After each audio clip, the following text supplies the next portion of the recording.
Okay, hi. Hi. Welcome. Really lovely to see all of you out on a admittedly kind of rainy-ish day, so thanks for coming. It's such a pleasure to introduce this conversation in celebration of the closing weekend of Las Vegas Ikebana, Maren Hassinger, and Senga Nengudi. Many of you know me, but if not, I'm Danny Marcus. I'm curator of collections and exhibitions at CMA, and I'll run through kind of like a brief intro so that we can get into the conversation as soon as we can. For those of you who haven't yet seen the exhibition downstairs, I strongly encourage you to spend time with the work of these two path-breaking artists while the show is still open. It's up through tomorrow, so if for whatever reason you're overcome with emotion after this event and need time to just unwind and then come back, you can still do that tomorrow. At its core, Las Vegas Ikebana is a show about friendship. It charts Senga and Maren's collaborative practice from its origins in the 1970s in Los Angeles through their long-distance correspondence over the following decades, which they cheekily termed Las Vegas Ikebana. Friendship is equally the theme of today's conversation, which brings together four speakers whose lives and works intersect with Maren and Senga at multiple points. Leslie King-Hammond and Lowery Stokes Sims have, I think it's fair to say, known Senga and Maren the longest. In many ways, their friendships and careers trace a similar arc. Both are legendary curators and art historians who have collaborated on multiple occasions, first meeting in the 1960s and pursuing undergrad and graduate studies together at Queens College and then Johns Hopkins University. Both committed themselves early on to methods of scholarly and curatorial work that have now profoundly reshaped the field of art history, challenging both the assumed whiteness of its protagonists and the marginalization of artists of color.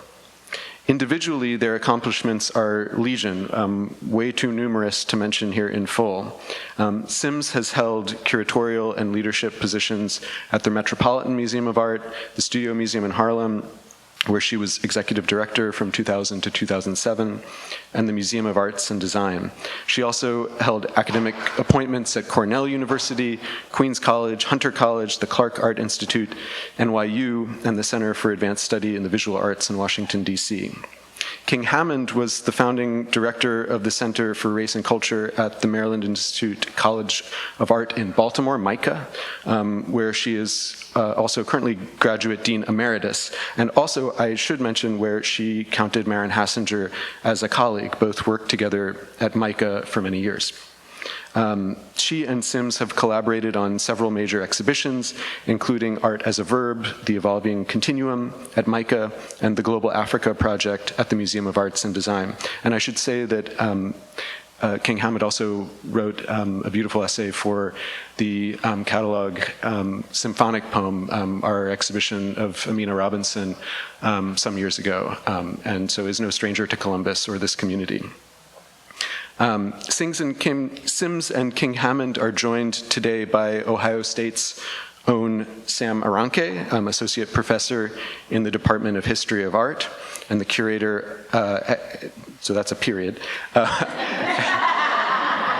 and the curator of Las Vegas Ikebana, Allie Tepper, who joins us from her home in the snowy Northeast.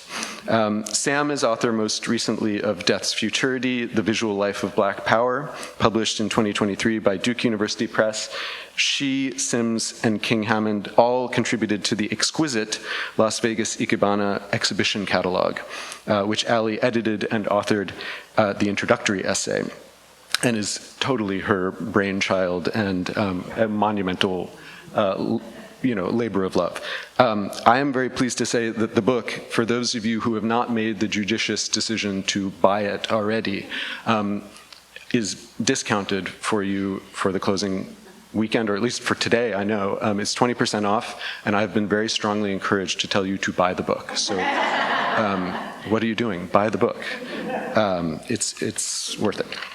Before we begin, I just want to extend my warmest thanks, first of all, to everyone on stage for coming out for this occasion, but also behind the scenes, or in front of the scene, but behind the scene, to Julie Defacé, who is our assistant curator for public programming, who artfully managed all of the logistical bits and pieces that have made this event what it is. I also want to acknowledge the museum's partnership with the Samela Lewis Initiative for the Study of Black Art at Ohio State, a project co-led by Sam along with fellow professor in history of art, Ben Jones. The museum gratefully acknowledges their support of this event, and I'm going to invite Ben to the stage to say a few words about the initiative before we get rolling in earnest. So thank you, and Ben?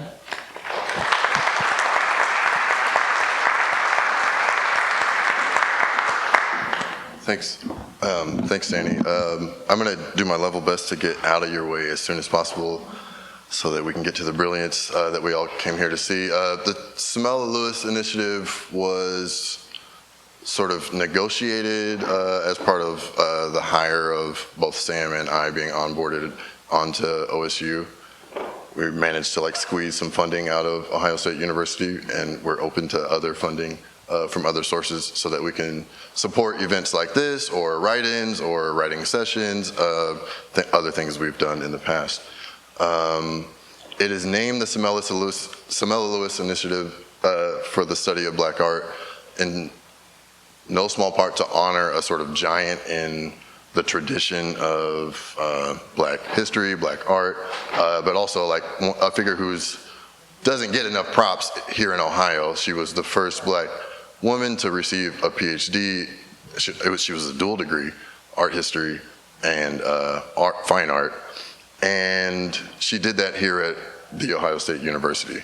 And in some of my past experiences, I grew up in Nebraska and was commissioned once to do a mural there, and found myself compelled to honor figures like Aaron Douglas, who went from the University of Nebraska, a BFA major, and became a sort of giant in the Harlem Renaissance.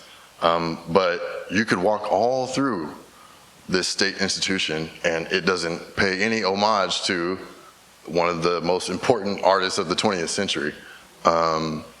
And we sort of didn't want to be a part of that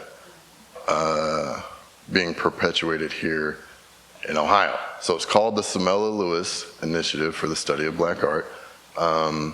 And we're happy to be able to support this event. Without further ado.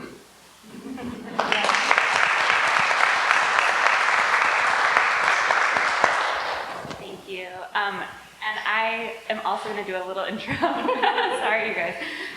But yeah, thank you, Danny, and thank you, Ben. Thank you to the Columbus Museum of Art, in particular, Brave Root, Julie Defacé, Brooke Minto, and Nicole Rome for your collaboration and support of the exhibition in Columbus.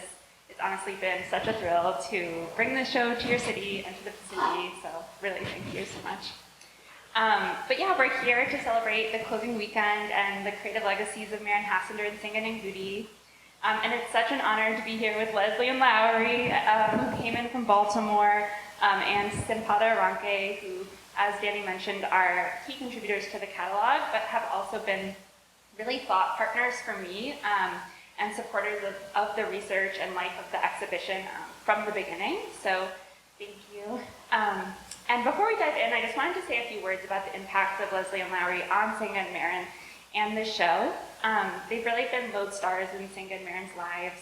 They were among the earliest and most persistent supporters and believers in their work, granting them visionary exhibitions, scholarship, and professional opportunities that had a direct impact economically, conceptually, spiritually on their capacity to pursue a life and career in the arts. And the exhibition is really about the power of personal commitments and friendship to form vital infrastructures of support for creative work. And Leslie and Lowery have their own long-standing friendship that really ran in parallel to Senga and Maren. They were the East Coast counterparts who were working in the trenches of museums and academic environments, and they collaborated on curatorial projects that offered recognition for Black women artists who are working in abstraction, performance, installation, and other experimental forms. And so in one of my very first conversations with Senga and Maren, as we were discussing approaches to the presentation and form of this retrospective, the legacy of Leslie and Lowery's curatorial work immediately came up, particularly through their 1988 group exhibition, Art as a Verb, The Evolving Continuum, which originated at MICA and then traveled to the Studio Museum in Harlem and the MetLife Gallery. And Art as a Verb championed work by, they're going to speak more about this, so I won't say too much, but it championed work by Black artists that foregrounded action over the static art object through video, performance, and installation. And it anticipated the shifts in culture and technology that would come with the new millennium. And so in addition to Senga and Maren, there was work by Betty Saar, Lorraine O'Grady, Howardina Pindell, David Hammond, Caitlin Sullivan, and many others in this show. And this concept of art as a verb kind of became a guidepost for us as we, Senga and Maren and I, were kind of thinking through how to enliven their history and all of the ideas of the past and their embodied forms of making, how it could be alive and in motion in the present. And so this idea that art is a verb led us to so many strategies of making in the exhibition, from illuminating the artist's concepts on scrolling LED signs to creating a custom seesaw that could be performed with by two dancers in tribute to the forms of play and movement that Senga and Maren were engaged in, which, by the way, Leslie's performed on. And if you see the book, there's a lot of full spreads of Leslie on the seesaw. Yeah. Inserting herself into the history and the work and learning from Senga and Maren. And also even the title of the show, Las Vegas Ikebana, gives homage to this fleeting concept that Senga and Maren came up with in the year 2000 on a telephone call that they took back to their respective studios and interpreted in forms including drawings, collages, and the installation that you saw when you walked into the Pizzuti. And that title of Las Vegas Ikebana is really meant to place you, the viewer, into this mode of questioning and into the dances of the mind that the artists were always pursuing. So that absurd question of what would a Las Vegas Ikebana flower arrangement look like really captures, I think, the energy and spirit of Senga and Maren's imagination and the ideas that connected them over the years that we wanted to kind of keep alive and in the present tense with this show. So I just want to thank Leslie and Lowery for the foundation of your work and for all that you've made possible for me and for so many artists and art historians and curators over the years. And it's equally so exciting to be in conversation with Sampada Aranke, who's such a brilliant scholar of Black cultural and aesthetic theory, who I've learned so much from, and who wrote a really incredible piece in the catalog that examines a set of videos that Senga and Maren created in the early 2000s, which engaged the gestures of the everyday within the context of their domestic environments in Baltimore and Colorado Springs. So, yeah, I think we have a lot to talk about potentially today. So I'm going to kind of hand it over now to Sam, who's going to lead us into some questions that we have for Leslie and Lowery. Okay, thank you, Allie. Here we go. We're ready to go. How blessed are we to share a timeline with you both? I feel so grateful for that. One of the most moving things about the show for me, I think, as many of us in this room are probably kind of, feeling the weight of our current historical moment and our political moment, kind of looking around to each other. And so many of us find that kind of a gift in people, in our friendships, right? And I think the exhibition, it felt like such a relief walking through it because we could just be in Senga and Maren's friendship together. And I just, there was something that we said, I think it was Lowery, you said it in our kind of prep call. You said, anytime we were in trouble, we called each other. And I just want to kind of, I resonate with that, and I think so many of us do. And I just wondered if we could start by maybe you telling us the story of your friendship And, I know the giggles are already starting. But maybe we can kind of start there to let us know kind of what were the conditions where you first met, what brought you together. But then also what are some of those kinds of ideas that kept you together, right, throughout the years of your careers evolving, of you coming up together, coming back together to collaborate on things? What are some of the pieces of that glue?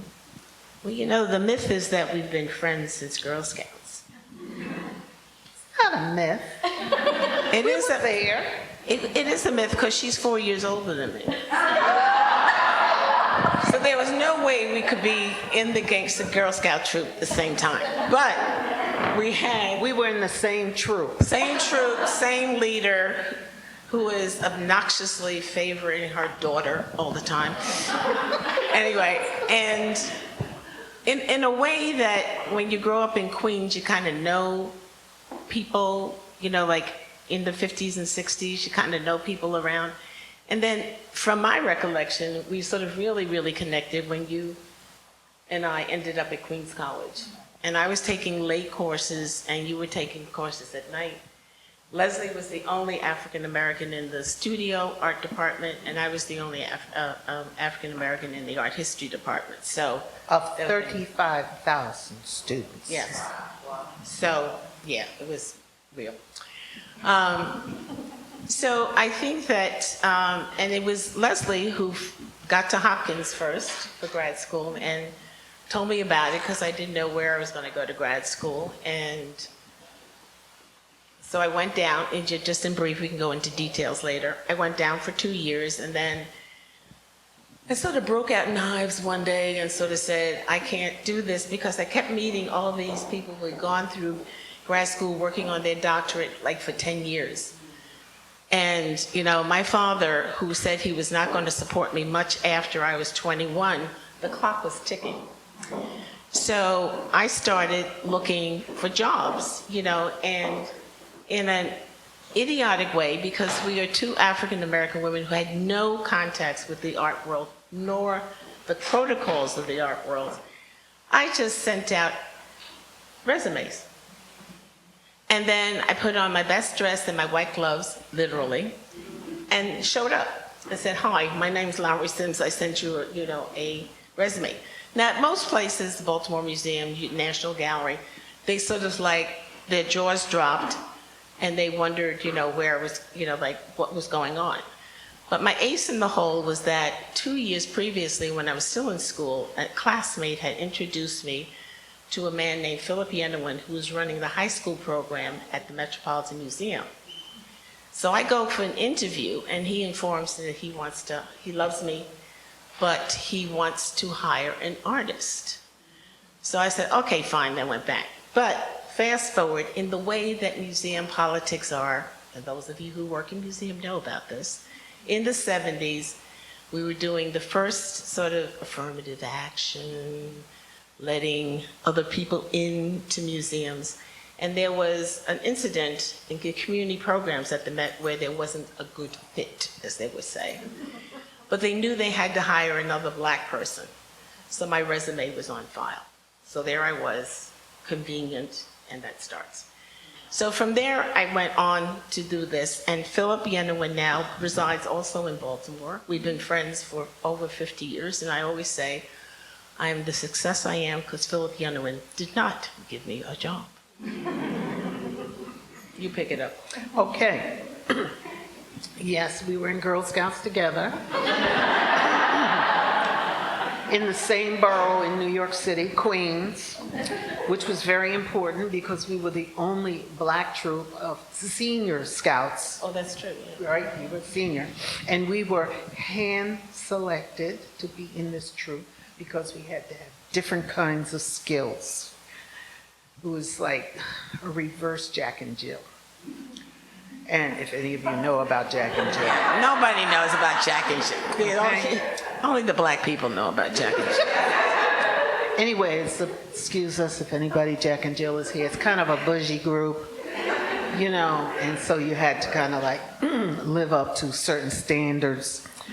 But my mother was not in league with that, and she thought that I was, believe it or not, in my youth, I was extremely quiet. I did not speak to people. I was monosyllabic. I just did not want to deal with a ugly world as I saw it. I'm a child of Depression culture, migration, great migration parents who came out of the Caribbean.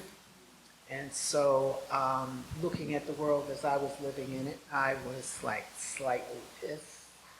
You know, I would go to the library and I was looking for books about women, about people of color. Could not find anything, couldn't even find anything decent about indigenous cultures, who I knew were the first real Americans in the library.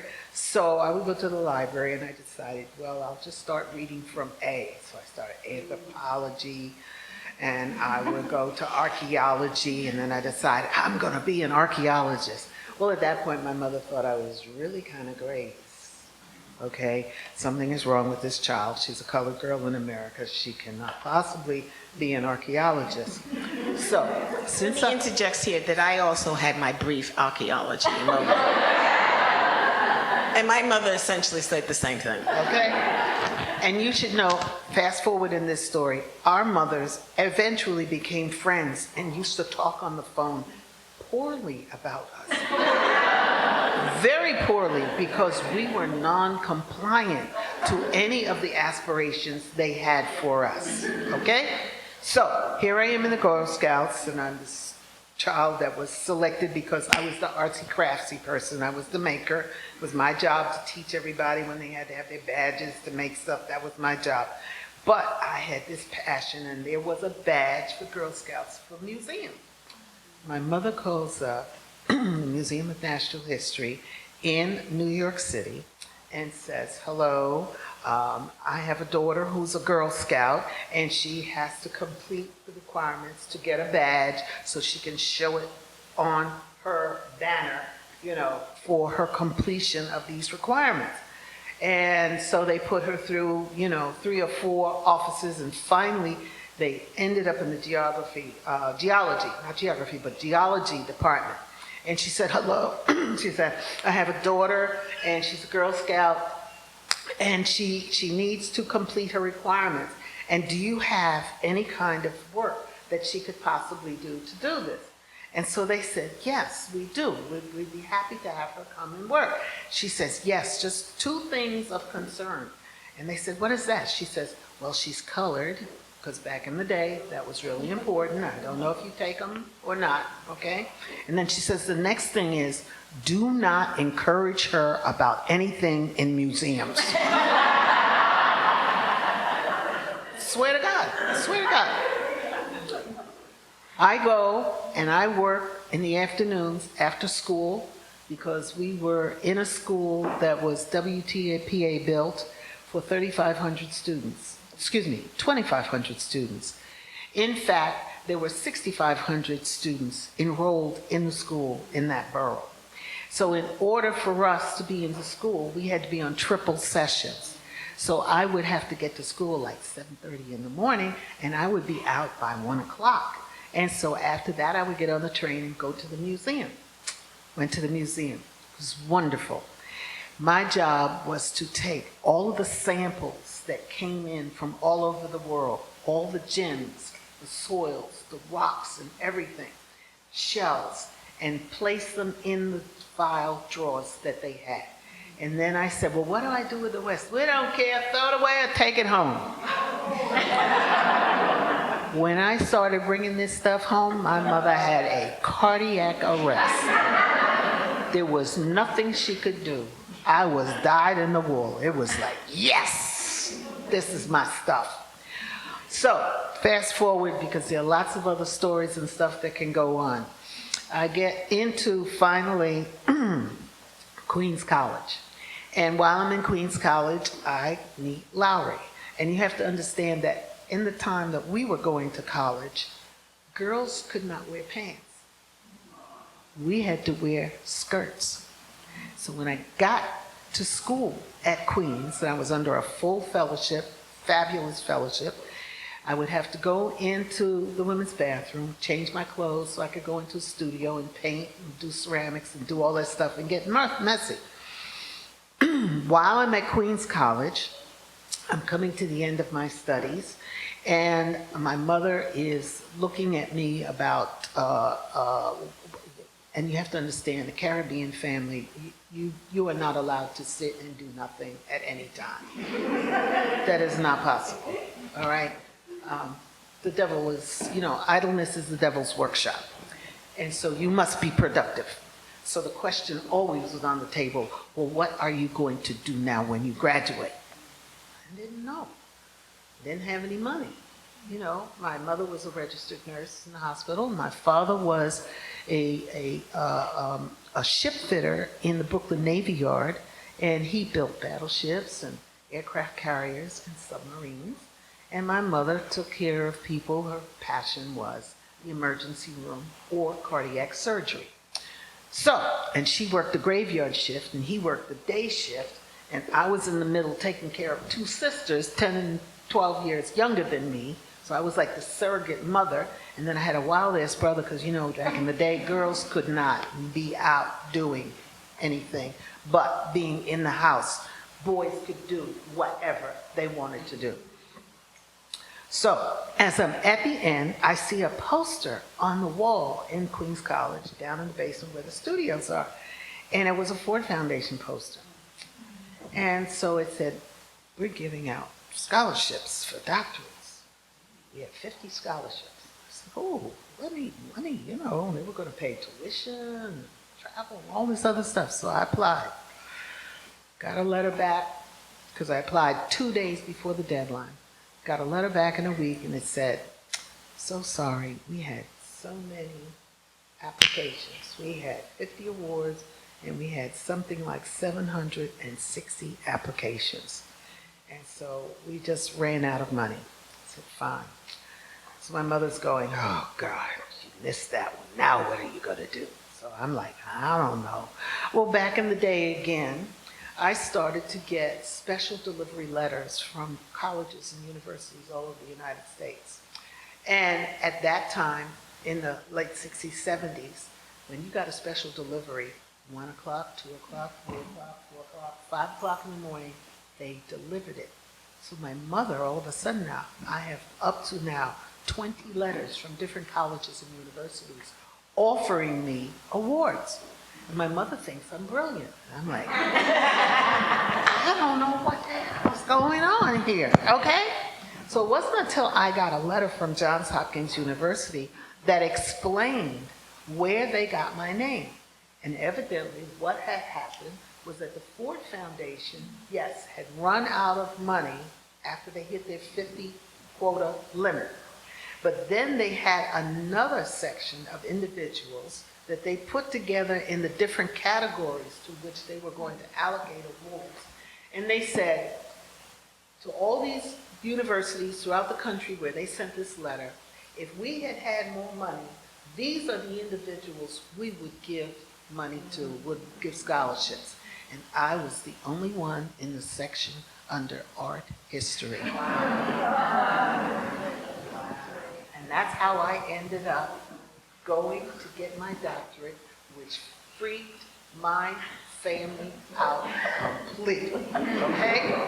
They had a meltdown, not to the positive, but what the hell are you doing? Where are you going and why? Are you trying to show us up? Are you going to be better than us? What does this mean? I said, all I know is this some money to pay for an education. I'm a black woman, young, non-compliant, not happy with this world. I'm going to need something to reinforce my future. See ya. Are you coming back to New York? No. I'm done with New York. I end up in Baltimore, typically known as up south, because it's not really south-south and it's not really north-north. It's on the Mason-Dixon line. And here I am at Hopkins. And one of my classmates, Leighton, there he is, back there, from 50 years ago, was an undergraduate who came in at the same time, and we were the first group of African Americans to arrive on Hopkins campus, maybe almost 100 of us, undergraduate and graduate, during the era of affirmative action, all right? Well, at that time also too, they were quote unquote still looking for more African American students. And so I began to recruit for them. Consequently, this is how she ends up, because I call her up and I say, okay, just bring yourself on down here. I don't know what I want to do. Do this, and then you can figure out what else you want to do. This has been the nature of our relationship all along. Just do this, and then we can figure it out later on. So that's where we started, and this is where we first began our first curatorial collaboration, when we were asked to curate the artwork of the faculty Show at the Baltimore Museum. at the Baltimore Museum of Art, called 3400 on Stage, which was the name of the address of the school. And we had to go in and look at what the faculty collected and select what was on the walls. OMG. Go. Well, I have to sort of say that while my mother did not support my archaeological dreams, we did have a conversation many years later after I got my job, and she sort of said, well, I discouraged you from being an archaeologist, and then you went into art history, which is equally as lucrative, I said. But in high school, I was really on a kind of fine art trajectory. And when I was a freshman, I won first prize in the Catholic Youth Organization's art show for my drawing of the Madonna, the real Madonna. It was a Catholic school. And so when I got to Queens College, it was like trying to sort of figure out what a major was that I wanted. And I liked writing, I liked history, and then I liked art. And I never really sort of thought about art history. Although I realized that when I was a kid, we bought a Bible from our parish. And in the middle of the Bible, there was a separate section called The Life of Mary, which was illustrated with all the depictions of the Virgin Mary from different cultures. So that really gave me a sense of how different artists reflected the same entity according to their physical familiarity with things. So that the Italian and the Spanish were much more olive skin, dark hair. The Germans and the Swedes, they were blonde. And so you sort of got an idea about the sort of way that, art history kind of worked. So I decided after taking the introductory art history course that I would major in art history. During my time at Queens College, though, I would sort of do these little side things. And like I took weaving in the home ec department with Inga Swenson, and then I went and took ceramics with Jolyn Hofstede, who was a very famous ceramicist. I remember I could never get the wheel. I'd be sitting there with the wheel like this. And he would come and put his hands just on me and it would be perfect. And I go, how the hell do you do that? So I did mostly hand block building, And I had always been drawing as a kid. So coming into art history, I really had a sense of the physical way that art was made. It wasn't like a kind of, intellectual concept. And so the other thing that happened in the art history department, we were like a really, really tight little group. And we would go to 57th Street. Back then, 57th Street was probably the only street where you could see galleries, aside from Upper Manhattan. There was no Chelsea, there was no Soho, or anything like that. And then one of our cohorts got a job sort of writing essays and entries for an art encyclopedia. So we all trooped off and we all did all that kind of writing. So there was a great kind of company that was happening. Where the gap in my life experience came was the second year I was there. The Queens College and the City University started something called the SEEK program. I forget, it was SEEK. And so all of a sudden on Queens College campus, there was 1,000 Black and Puerto Rican students where there had been 20, you know. And so what I did was I would take courses, you know, I ordered courses, you know, all of a sudden I'm being exposed to Black authors, and then also Black art, and then I also got a job teaching as a teaching assistant to the woman teaching African art, so I was teaching. So this is to say that a lot of what Leslie and I were doing was sort of like self-generated by a need to sort of fill in the gaps in our, you know, education. I was lucky because my father was an architect, and my mother was what I called the consummate cultural consumer of New York. When we grew up, she gave us a couple of, you know, mantras. One, you could go to museums because they were free. You could get standing room in the opera and the symphony. You could go to libraries because they were free. And so, because she grew up in Harlem in poverty, you know, during the 30s and 40s, so she knew how to manipulate that. My father, by the time I was entering high school, stopped working sort of independently for architectural firms in New York. How he did that, I don't know. And he got a job with the Port Authority. So his job, he took us out constantly. They were taking Idlewild Airport and developing it into John F. Kennedy Airport at the time. So we watched all the buildings go up. It was him who drove us up to Montreal to go to the World's Fair there, where the American Pavilion, designed by Buckminster Fuller, was full of pop art, just hanging from the rafters.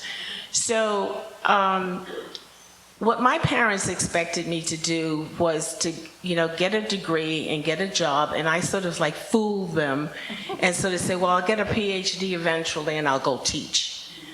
However, when I finished my undergraduate school a semester early and got a job through one of the Sikh instructors whose wife worked at the Brooklyn Museum.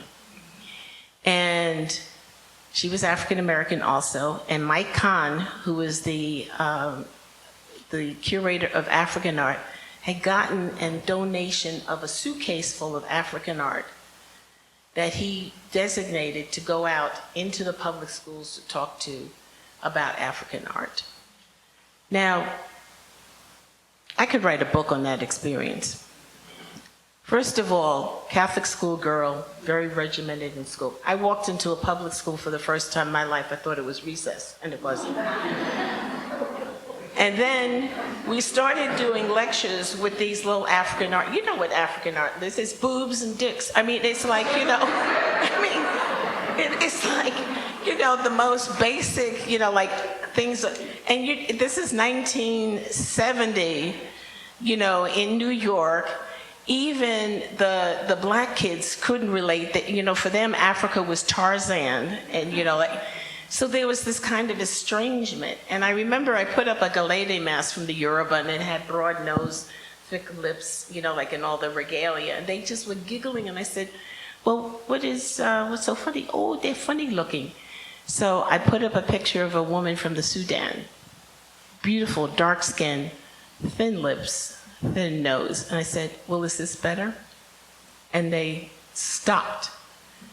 And I said, I want all of you, we bought some mirrors, to take a mirror and look at yourself.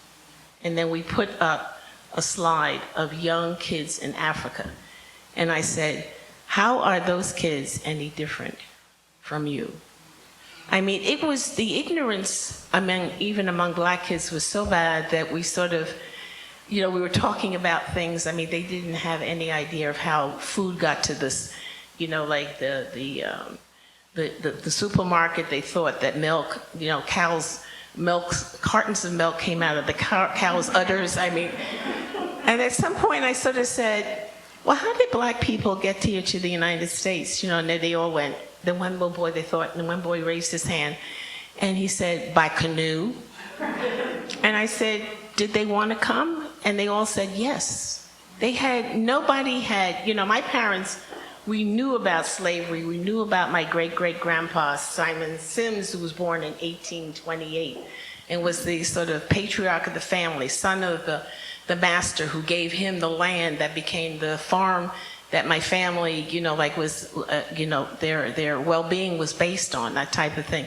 We knew all about that, but I realized there was a whole population of kids out there who didn't know anything about their background, so they had no context for understanding their existence and how they were being perceived in the world. And I would tell you that's probably true today. Okay? And so that was one of the transformative, ideas. And so when I went to Hopkins, I went with the idea that I was going to study African art, and they told me I could do it, as independent study. And then I got there and sort of realized that was not really going to be that feasible, even though I got a job at the Museum for African Art when it was in row houses in DC, and had the same kind of experiences talking to kids, about African art. So after about 2 years when I had the hives situation, I told them, I said, I want to go, but I want to sort of have a definite master's thing. I had the credits and I want to write a thesis. So they said, well, what do you want to write on? I said, African architecture. Now, the head of the department was Phoebe Stanton, who knew about Augustus Welby Fusion, who designed the Houses of Parliament. So she's an architect, right? Architectural historian. So I said to her, I want to do African architecture. She said, but that's just leaves and twigs. Oh, yeah. So I said, well, let me see what I can do with it. So I hit the stacks at Hopkins and came up with a 40-page paper that looked at materials and distribution of materials and styles. Who were architects in different societies? Was it the men, the women? Was they specialized? What the cosmological ideas were. The star was the Dogon, diagram of the village with the men's house at the head and the women's house, the thing. And then all of a sudden there was nobody on the faculty who was qualified to read it and evaluate it so I could get my degree. And I said, but it's just leaves and twigs. So finally they decided just to let me go. And I actually made it with my picture in the commencement book, even though I didn't go to commencement. That's how happy they were for me to get rid of me. So I think that, this kind of thing that Leslie and I, are talking about is that there was nobody to sort of basically guide us. We were just guided by our own desires for different kinds of knowledge, drawing on whatever resources we could, and put it into attempt to sort of try to make some sense out of the world and to find our place in it. Just to dovetail just a minute, I'm not going to talk too long because they have other questions, okay? I know they do. They want to pick us, pick our brains. But the irony is that my family part of my family was not particularly opposed to me becoming an archaeologist or an artist, because in the 3rd grade I won a little poster contest, and they were just so awed because I was not doing well with piano lessons. My uncle was a classical pianist who used his World War II benefits to go to the Sorbonne to study, and came to teach me, to only realize that every time he came, I remembered less than what he had taught me the first time, okay? So I had 2 years at the Brooklyn Museum, all right? So fast forward, they're understanding that, she's a little weird, but, and my father was always very supportive. He would not, quote, say anything to diminish me. So by the time I get up to high school, and you just revealed something about the World's Fair. I remember, up in Canada, Montreal, I remember reading in the New York Times that the World's Fair had a component where there were families in Montreal that would house students. I went, ooh. So I had my little jobs, babysitting outfitting and working for department stores. Macy's was my first real job. And I had saved money. And so I applied to the New York Times. I found a family in Montreal. I called the airport, made my reservations, and told my parents I was leaving in a week. And they said, "Where are you going?" I said, "I'm going to Montreal to the World's Fair." They said, "What do you mean you're going?" I'm barely having turned 18.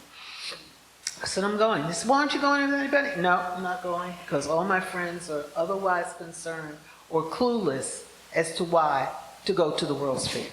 So while I was there, I experienced many of the things because I made sure I went to every single pavilion to see what they had to offer. But it was the Belgian pavilion with those Belgian waffles. Oh my God, with the whipped cream and strawberries. Oh, every day, what incentive, okay? That was my treat at the end of the day, all right? Fast forward, okay, we're now at Hopkins. She arrives, there are 6 black students in the art history department out of 31 students, okay? This was a total culture shock to Hopkins, okay? They never saw anything like this in their life, but they were to receive the worst shock of their life because Lowery Sims and another student who had come out of Cornell, David Boxer, from Jamaica, who became the founding director of the National Museum of Jamaica, okay, took the field exam. What is it? What is the field exam? Comprehensive, which was the exam that allowed you to fast forward into working on your dissertation. These two Negroes are in competition with each other, all right? They have barely been on campus 2 months. 2 months. David finishes the exam. He walks out. 30 minutes later, she walks out. She says, "Well, he probably got a higher exam from me, all right?" They were probably the only ones to pass the exam in all the students that took it. And the department had a meltdown. In the next year, because I had been a little non-compliant, I was very mouthy, you know, about policies and procedures on campus and how they were treating women of color and even my white cohort students who were being grazed, and groomed, do you understand, to keep their fellowships by providing incentive awards to the faculty. And I was like, "Oh, I'm not having this," okay? So anyway, they decided to create having this exam and making me take it so that I would fail and they could get rid of me. Because I know they wanted to get rid of me. They were happy to get rid of Lowery willingly because she made the decision. I was a hardhead, okay? I was going to stay. So anyway, took the exam. I was the only one to pass the exam. Did not give me a notice about when I had passed the exam. So I had to walk into the office to the director, to the head of the department, Phoebe Stanton, again. And I said, "You know, it's weak. You all knew in 24 hours whether I passed. Why is it taking so long?" And she goes, "Oh." And she sort of drops her head. She said, "Yeah, you sort of passed the exam rather well." And I went, now what? She said, "There's no more money in your fellowship." I said, "Oh, really?" She said, "But if you take a loan, we might take you back." I said, "Oh, really?" I said, "That's the deal?" She said, "Yes, I'm, just giving you some maternal advice about how to manage, your life in this situation." I said, "Look, I have a very good black mother in New York. And she is telling me this same silliness that I need to transfer to the University of Michigan where they have a Black Studies program." I said, "No, I came here to the art history department of Johns Hopkins University to get my degree. That's where I'm going to be." She said, "Well, I don't know that's going to work." I said, "Chill." I walked right out the office, walked straight to the president's office, and I said, "I want an appointment now." Okay? He couldn't see me at that time. He had a new assistant. The assistant said, look, give me 2 weeks to get adjusted and I'll call you back and set you up. Fine. I went right home, called over to Morgan State University, to the poli-sci department, to one of the professors. I said, give me the names of the lawyers. Hired, gave me the names, called the lawyer, made a deal to have an appointment to talk this over. The lawyer that was, that answered my call, the only one, turned out to be one of the leading judges eventually in the state of Maryland. He looked at my paperwork and he said, oh, he said, Hopkins runs just like Harvard. He had graduated from Harvard, African-American lawyer. He said, I'm going to take your case. I said, fine. I said, now, let's talk retainer, okay? I said, because I know you have to be paid for your time. He said, no, I can't take any money. I said, why? He said, because when I was in high school, I was arrested for sitting in at the local drugstore where we could not attend. He said, Juanita Jackson, a lawyer at the time in Baltimore, came to our defense, and there were about 11 students out of Morgan. And she litigated our case, and she told us that, you know, we were all free to go. He said, well, we had a meeting, and we said, we got to go and give her compensation or acknowledge what this was about.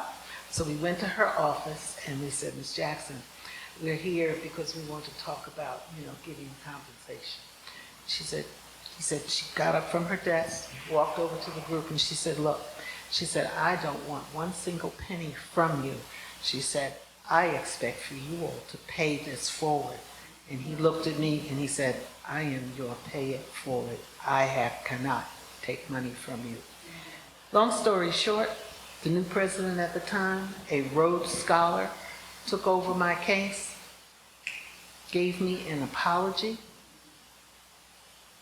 and installed me with a new fellowship, even more than what I had when I was originally hired. But then I went into yet a third department chair, ergon for Hyen. And when he said, well, what do you want to do your dissertation on? And I said, well, I don't know exactly, but I'm going to do something that recalls or reclaims the legacy or the history of some African-American artist or some movement. And he just looked at me very plainly. He said, there is nothing in African-American history or African art worthy of a Johns Hopkins University dissertation. Okay? This is after I'm thrown out, thrown back in, and now I have to fight this. By this time, she's at the Metropolitan Museum of Art in the Community Arts Division. Okay? So, I'm a docent for the BMA, and I deal with, you know, some kids doing lectures and stuff. And one day I'm walking through the gallery and I see this exhibition on the wall. And I see all these paintings of these black individuals and black scenes and black culture and black life. And I go up to it and I look at the dates and I said, what is this? This is late 30s, early 40s. And I look at the names and the name is William Henry Johnson, a painter from Florence, South Carolina. I said, okay, I don't have time to deal with this moment. I go, I do my dosateur, I go down to the gift shop, I find the catalog that was produced for this show.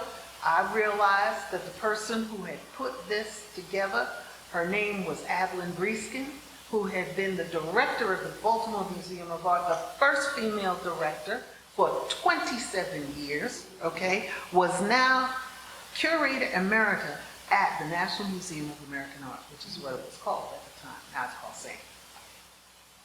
No appointment. This is a Tuesday. I'm doing my docent tours. Hopkins has a free bus that goes over to D.C. every day. I jump on the free bus, walk over, find her office, no appointment, find her assistant. I said, hello, my name is Leslie King. I'm a grad student at Johns Hopkins. I'd like to talk to Adeline Breeskin about the show she curated at the BMA on William Henry Johnson. I said, is Ms. Breeskin in? She said, just a minute, let me check. She goes back, ushers me in, sits down. I introduce myself, and I tell her what I'm doing. And I said, I am fascinated with this artist. I am fascinated with his culture. I am a student at Johns Hopkins, and I'm at the point now where I have to present a cogent abstract about what I propose to do for my dissertation. She looks at me and she says, "You are the first person to walk in here and give credit to the work I did with this artist." She said, "I give you the keys to the kingdom." She said, "You go down and you will work with the conservationists," because I can't go into the story of William Henry Johnson, you all look it up, but he was an artist who arrived back in the United States after going through Europe with over 1,500 works in a case that were located on the docks of New York City's Customs. They did not know who it belonged to. They were getting ready to throw it in the water to the Harmon Foundation, which was an organization at the time. Someone remembered that they dealt with black artists during that period, the 20s, the 30s, and the 40s, called them. They got control of the thing. And when the Harmon Foundation closed off their business, they made an agreement with the Smithsonian and transferred these works over to the Smithsonian because the court allowed them to keep the works under the condition that these were historical artifacts and they could not sell the works. So here I was at this seminal moment, but this wasn't the coup de grace. So I'm sitting there and she says, "Well now, you are ready and you can just get ready because you now have to go to Scandinavia," because I was going to follow his trail. Do Scandinavia. Can you imagine a Negro and Scout? Norway, Denmark, and Sweden. He had married a weaver, 16 years his senior, and they had been traveling around exhibiting. So I was going to go and find out where he exhibited, if there were any works still there, blah, blah, blah, what he had to do in art history. So she says, "You have to get ready to go to Scandinavia." She says, "Is there anything else that you need from me?" And I said, "Yeah, I got one little problem." And she said, "What is that?" I said, "Well, the chair of the department, who is German, and when I indicated that I wanted to do a topic on African American heritage, said that there was no topic worthy of a Johns Hopkins dissertation." And I swear this white woman, if she could have levitated off the chair, her hair stood up straight. Okay? She said, what? She was in her 80s, well into her 80s. She said, "He said, what?" And I said, "I don't have to repeat it to her." She said, "No." She said, "You get ready and go on back and go on." She said, "I'll handle this. Get back to Hopkins." 2 weeks later, I'm walking through the hall. Now, as part of my reinstatement to Hopkins, because they did not, the chair of that department, did not believe that I knew German, all right? German was a criteria for art history. French was the second language. Passed the French, passed the German like that. He made me take a whole semester, one-on-one, independent study with him in German because he did not believe that I spoke German. My mother, oh God, I will never live this down. When we were in middle school and in foreign languages were introduced, Spanish and German were the two languages. I didn't know nothing. So she signed me up for German. Oh, did I hate that. Anyway, I went from 7th grade all the way through college, and at Queens College, we had to take 4 years of foreign language. So I had from all the way, middle school, all the way through my BFA, German. That man was so upset with me. When we were walking through the hall, he goes, "Good afternoon, Miss King." I said, "Good afternoon, Dr. Verheyen." Neither one of us broke step as we were passing like this. As he passed me, he says, "I guess we have to make ready for you to go to Scandinavia." I went, yes! This was the beginning, because at that point, with Lowery in New York and me still in Baltimore, I had then also been approached to start teaching courses at the Maryland Institute College of Art because the black students were complaining that there was nothing in their curriculum that was addressing their heritage, their standards. So I went, interviewed for one course in the evening.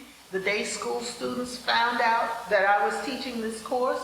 The next thing you know, I was teaching 2 courses, one in the day, one in the evening. And at the time, Maryland Institute had an agreement with Johns Hopkins that the students could change, interject. So all the Hopkins students came down to Micah. And now I have colleagues, Leighton will know, John Guest, one of the supreme collectors and head of the African American Museum in Houston, Texas, is one of the major collectors in Texas, all right? And Frank Spellman in DC, another collector. All of these guys were in this class, all right?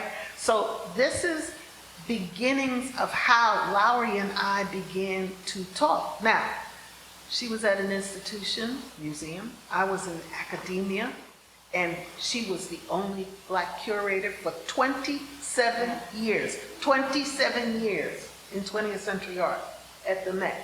I was the only black professor at the Maryland Institute College of Art, okay? So here we were, the 2 of us. I didn't know nothing about TV college, but the times, the politics demanded that I had to step up and figure it out. And so I had to depend on her. I would call her up, Lowery, I don't know how to teach vaulted ceilings. How do you teach vaulted ceilings in my art history classes? Oh, just think of a Doritos torch it. Tell the students that this is how. And we would figure out ways to do things. Okay, now I know you all have questions.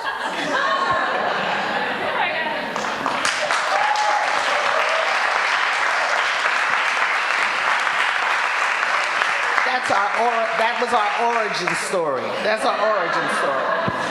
I just want to mention that the prize for my drawing of the Madonna was a scholarship to the famous artist school. Now, most of you are too young to know this, but every time you bought matches, on the back, do you want to be an artist? And it was like the famous artist school. So I got all these books and I would do the things. And I sort of figured out years later when I'm at the Metropolitan Museum and I'm working on this exhibition of Stuart Davis, I found out that towards the end of his life, he died in 1964. I got this prize in 1952. And I sort of realized by that time the books had been disappeared, but I think Stuart Davis had done one of my critiques. And it was just, so then fast forward, my good friend Joan Quick to see Smith, she talked about the fact that she actually sent in to sort of get the course. So we had the famous artist schools together as a kind of common, thing, I mean, and it's funny because Laura Phipps, who is the curator who did Joan's show, recently sent me a sort of vintage matchbox, match covering, which had 4 famous artist schools on. So there's so many like weird things that you don't, it doesn't even sort of resonate, anymore. That all this kind of contributes, because I think with the famous artist school, I always used to work in black and white, pen and ink, charcoal, pencil. I had no idea about color and how light fixed color until, I started getting my critiques from the famous artist school, and also taking Baroque courses in Baroque art. Like in college, so all these things, can happen. I mean, I sort of sit here and listen to the 2 of us talk, and, I remember people think that the art field is so cultivated and so civilized and so easy and so wonderful. And I say, there are no greater politics than you can find except in the arts.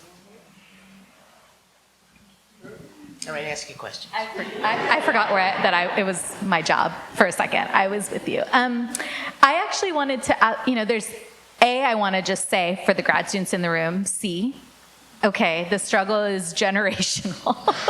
Okay, I love that we name names, so now we know where people are, okay? They're probably all dead now because Well. we're old.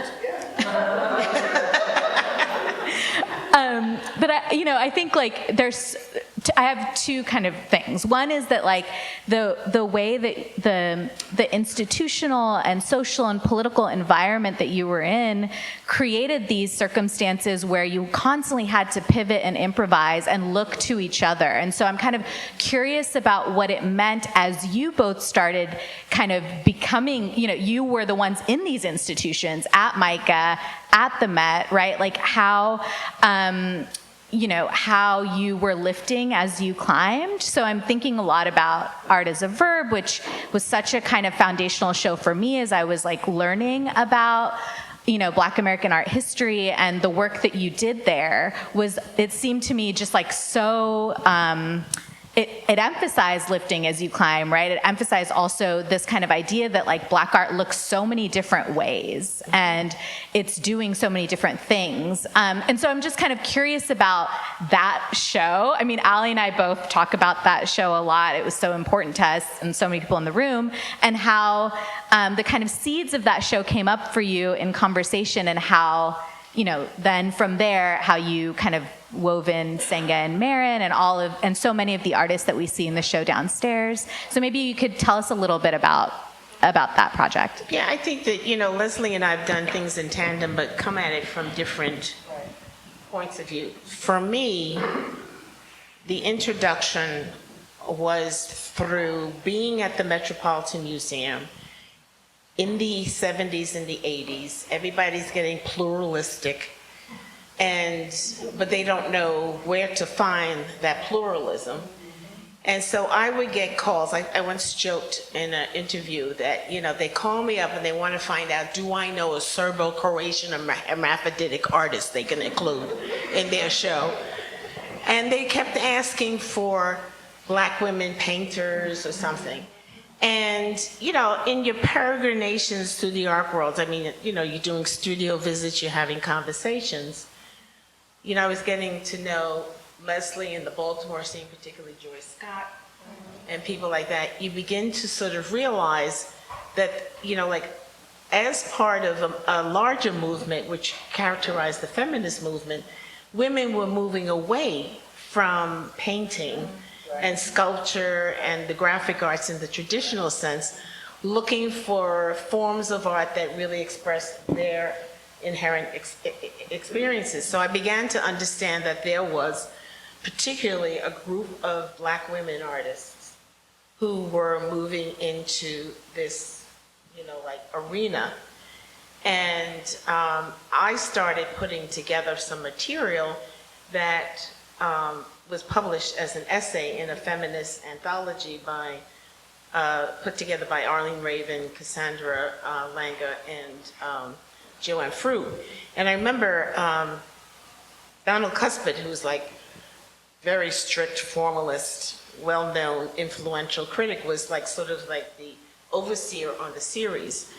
And so he was going through all the material, and he called me up and he said, about your essay. And I said, yes. He said, there's no theoretical grounding for what you're talking about. And I knew exactly what he was supposed to do. But I think Leslie and I, to sort of get to where we are intellectually, we didn't come at it with a preconceived theory. We allowed the theory to sort of emerge from the conversations we had with the artists and the kinds of precepts that they did. So I told him something like that, and he sort of said, oh, okay. What else, do you say, And I've given lectures sometimes and people go, oh my God, that's like an incredible kind of, explication of Baudrillard's principles. And I say, I've never met Baudrillard or read him.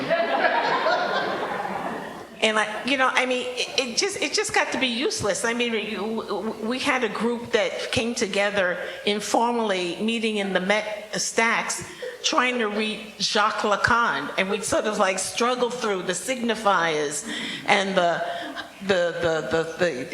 formulas and the and we sit there and go, well, what the hell does this have to do with art? I mean, the most intelligent thing he wrote in 1938, The Mirror Image, where he talks about the awareness that happens when a child sort of recognizes his image in the mirror. The rest of this stuff, I have no freaking idea what it had to do, with art. I mean, I knew about stuff because you learned, like I came up during formalism.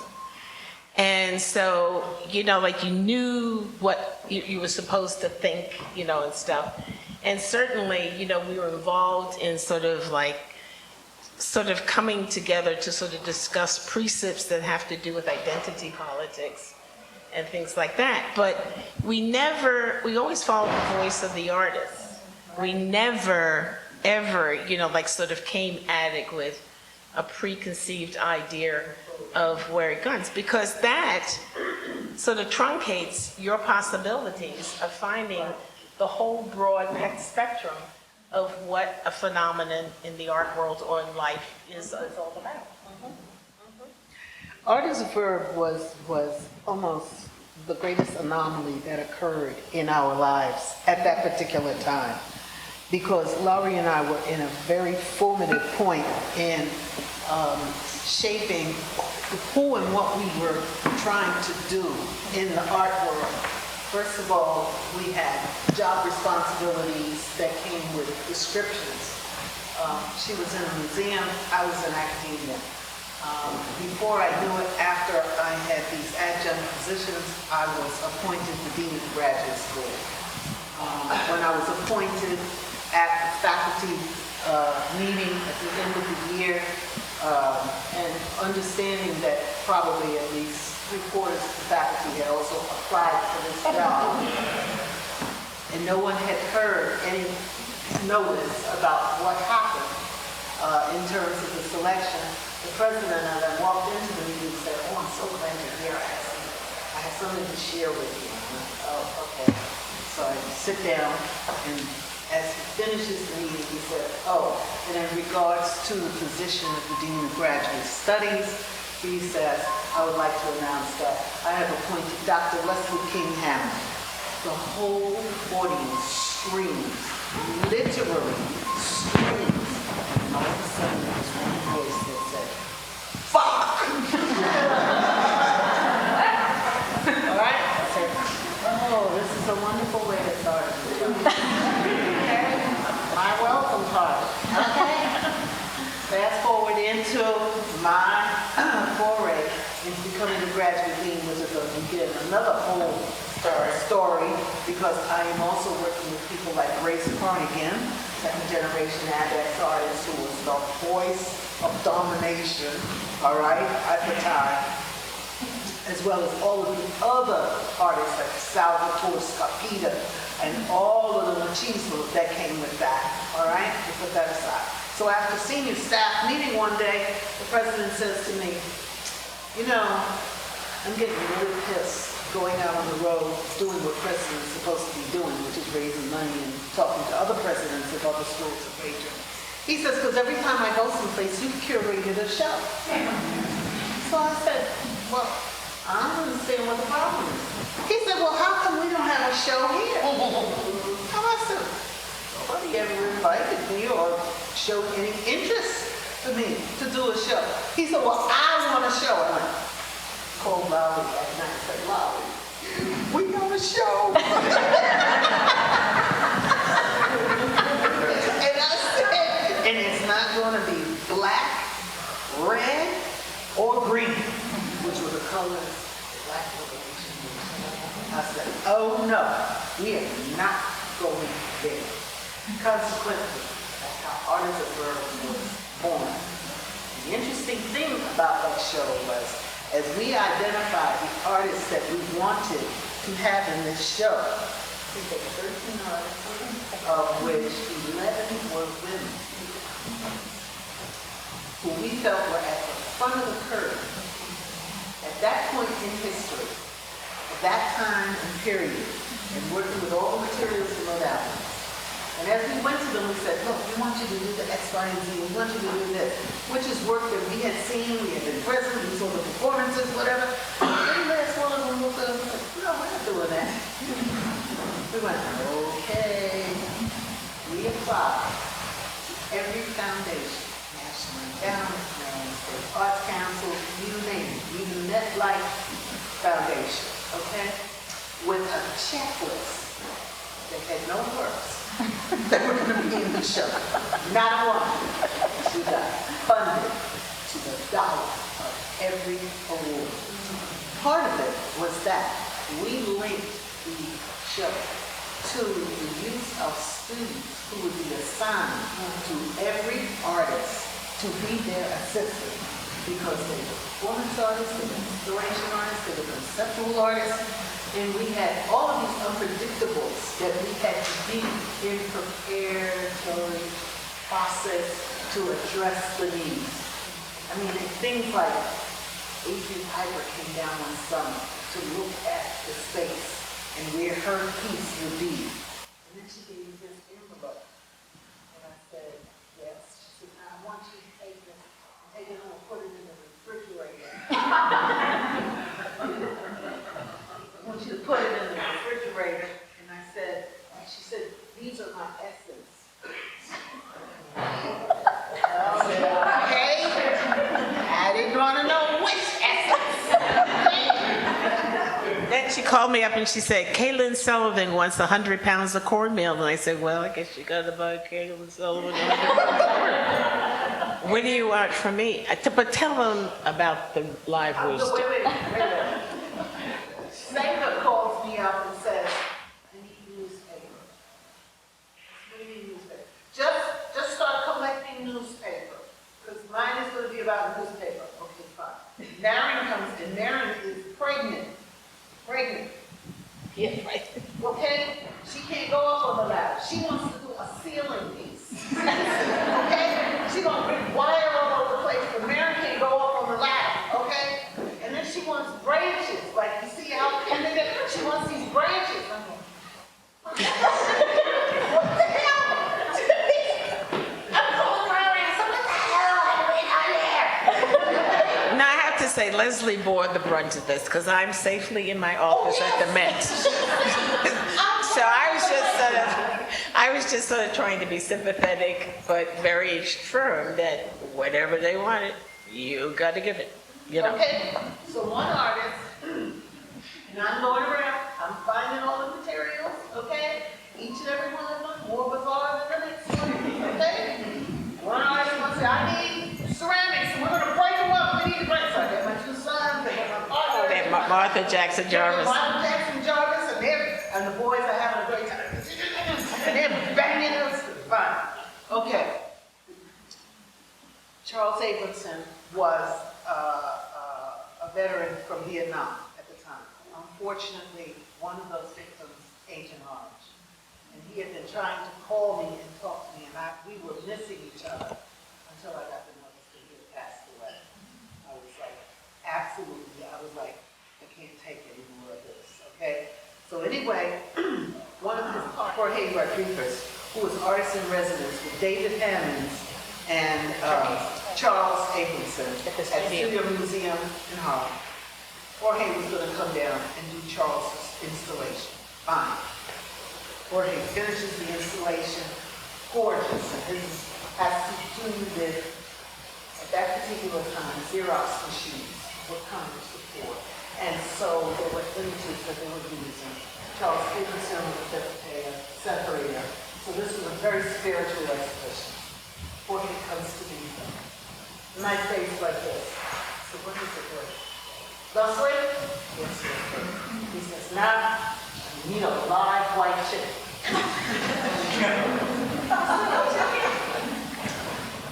I said, like, cock-a-doodle-doo? He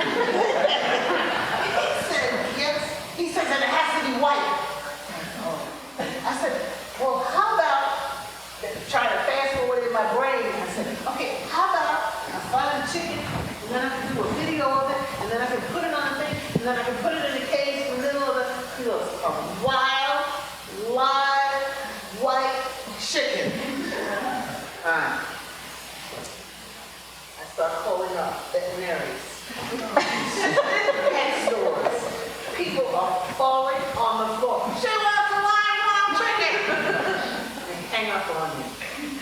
finally, the media department at MICA is so excited about this show because David Hammond has finally appeared, the last artist, because he's been doing what we call the Australian walkabouts. We don't ever contradict David, okay? He was going to do this chalk drawing of Jesse Jackson when he was running for president. Jesse Jackson as a white person with blonde hair and pink cheeks. How you like me now? How you like me now, okay? So, dealing with him, putting that on the wall, and I'm still trying to find this thing by white chicken. So the media department in MICA says, listen, we got you on an open live spot on a local news show on the station. You gotta go with it. I said, fine. So I'm desperate. So I get to the station, and they give me a lot of press and a lot of talk, and and then there's a break. The host says, well, Dr. Hammond, is there anything else you want to talk about? And I said, well, I have a request. I said, well, it's a little strange, but I need to get a live white chicken. The hostess starts laughing. The cameramen start falling on the floor laughing. I said, look, if I don't do this, I don't know, the ancestors are going to come down on me. There's a lot of waiting for me, but I need this chicken. She says, okay, we're back live on the air. Right.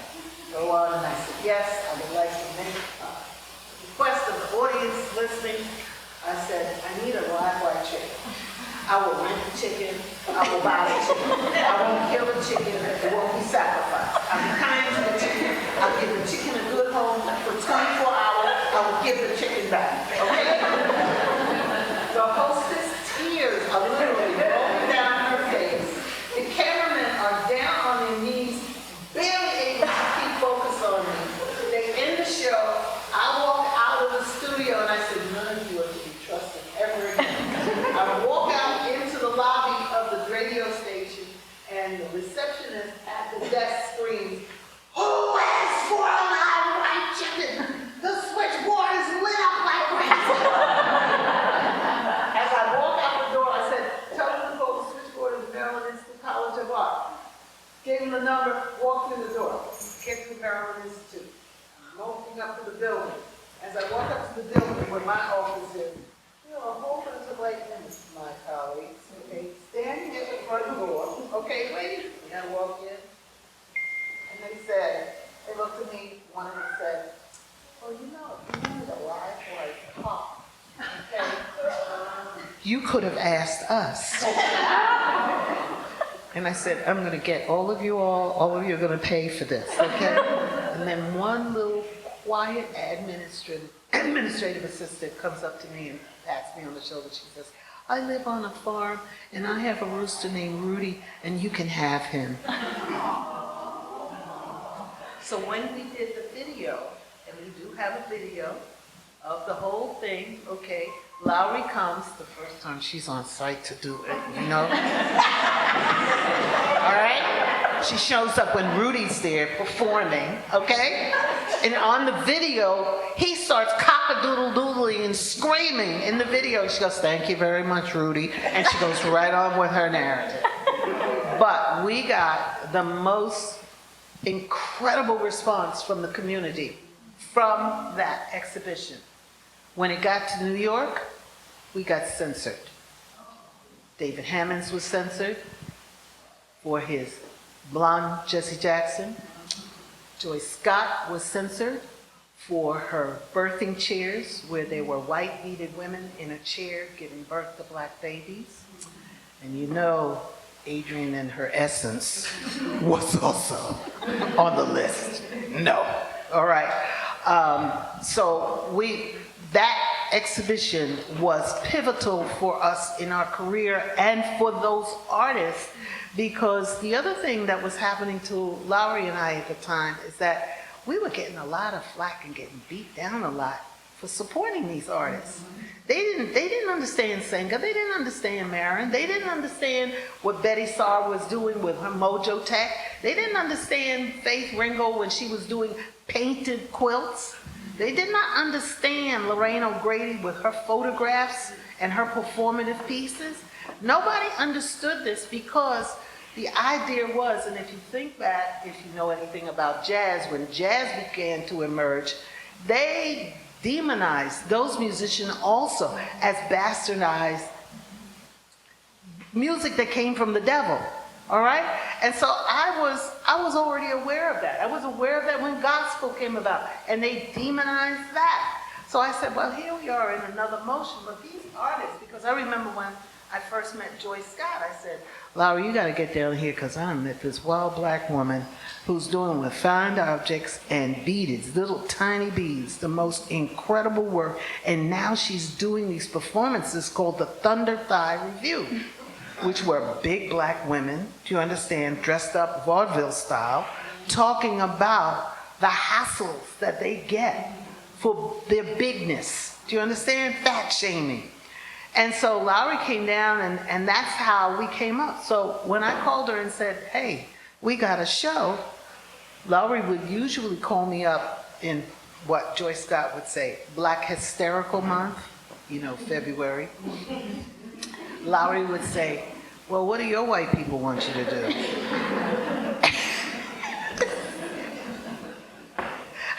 You know, because they would always call us at the 11th hour, because they could never find any artists. We could never be found. All right? Who were we? Where were we? Nowhere. But yet and still the artists that we wanted to champion, nobody wanted to have anything to do with them. So we were caught between this rock and a hard place all the time. But that didn't stop us, because, you know, we're just hard heads. I think it's interesting to sort of think about, you know, sort of like the context, you know, like for Artist Verb.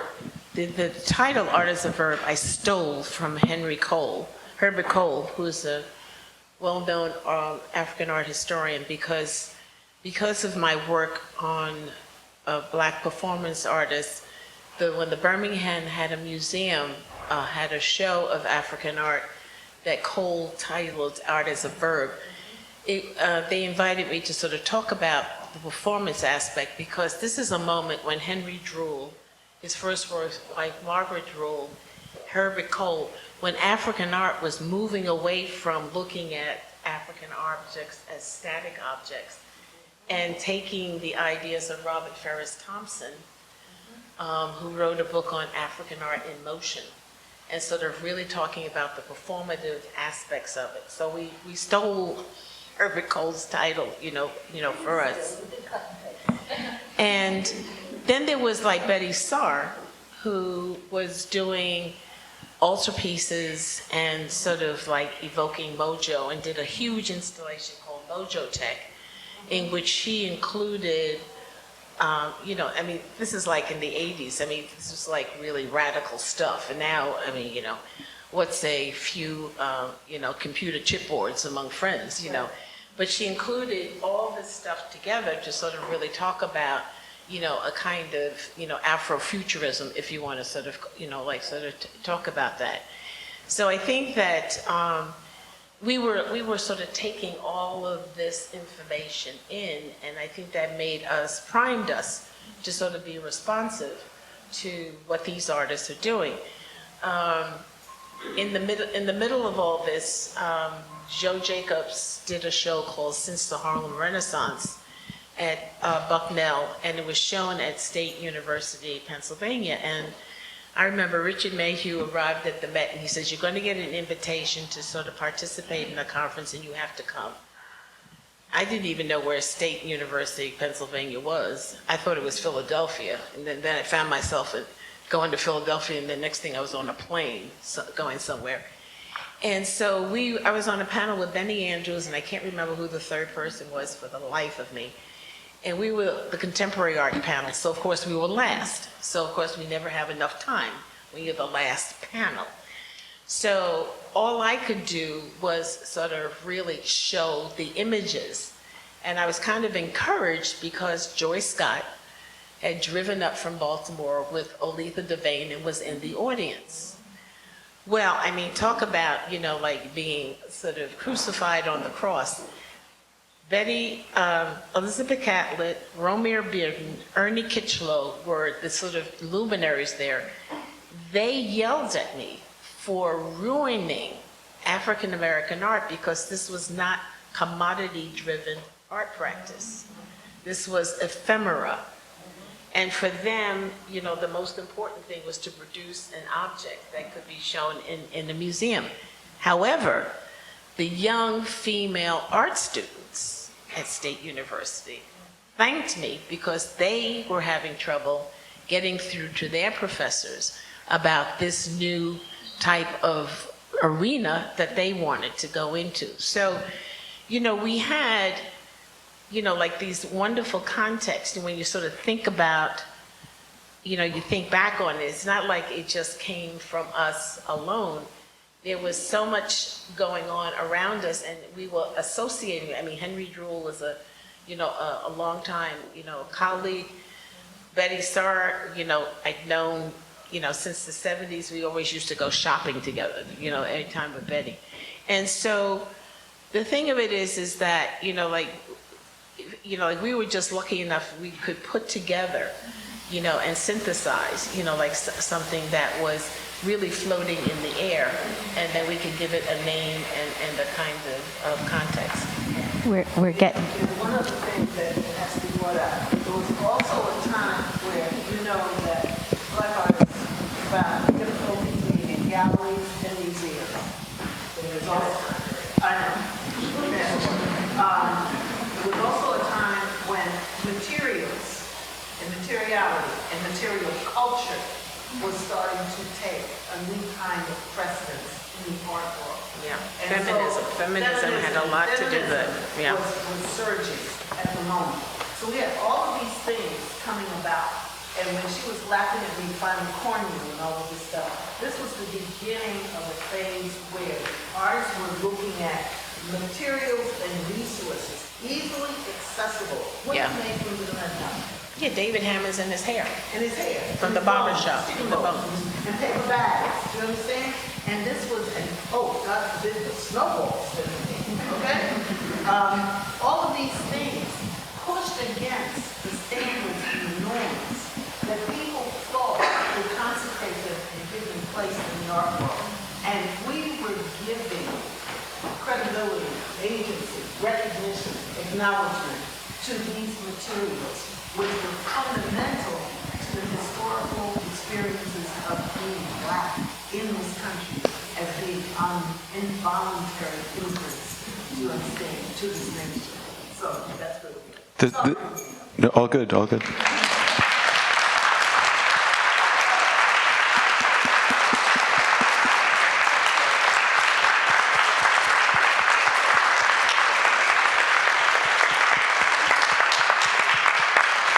I just wanted to say quickly, this has been such an extraordinarily generous conversation, and the presence of all four of you on stage is really a gift to us. So thank you again from the bottom of our hearts. And, you know, all of you who have gathered here tonight, you know, feel free to continue to hang out. We're open till 10 tonight, and you can hear the clinking of barware at Bar Room just across the wall there, so that might be a nice place to decamp to. But thanks again, everyone.